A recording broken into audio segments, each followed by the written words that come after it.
Саламатсыздар ма балалар? Дыбыс және әріп тақырыбы аясындағы кезекті сабағымызды бастаймыз. Ең алдымен өткенді еске түсіріп алайық. Берілген сұрақтарға жауап бер. Қазақ әліпбиінде неше әріп бар? Дыбыс нешеге бөлінеді? Дауысты дыбыс нешеу? Дауыссыз дыбыс нешеу? Дауысты дыбыстың өзі нешеге бөлінеді?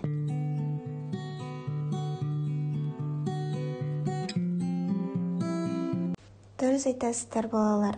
Дыбыстар екі үлкен топқа бөлінеді: дауысты және дауыссыз.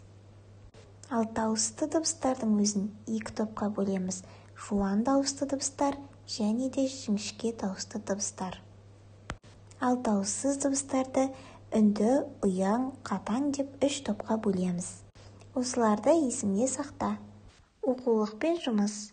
Оқулықтағы 103-ші беттегі 22-ші жаттығуға назар аудар.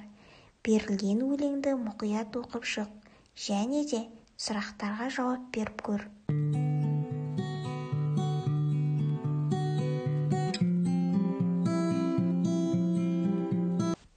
Үшінші жаттығу.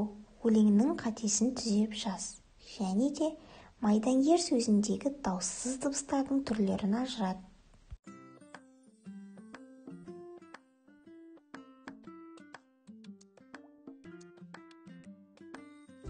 Төртінші жаттығуға назар аудар. Мақалды оқып, мағынасын түсіндір. Х дыбыстарының бар сөздерді ата.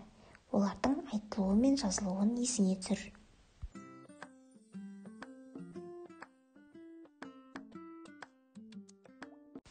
Ендеше қосымша тапсырмаларға кезек берейік. Өз орнын тап ойына. Бір буынды сөзді бір бағанға жаз. Екі буынды сөзді екінші бағанға жаз. Ал үш буынды сөзді үшінші бағанға жаз.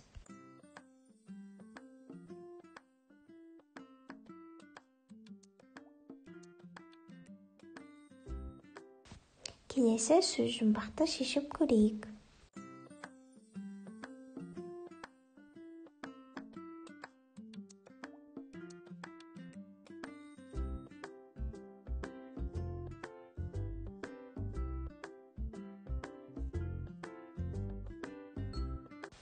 Сан есімге байланысты мақал-мәтел жаз.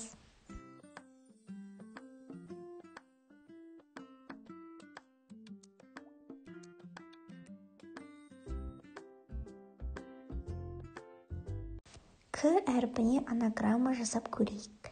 Яғни, берілген сұрақтарға жауап бересің, ал жауабың К әрпінен басталуы тиіс.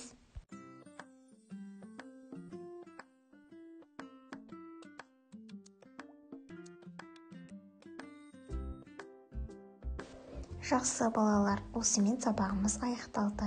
Үй тапсырмасына 25-ші жаттығу. Сау болыңыздар.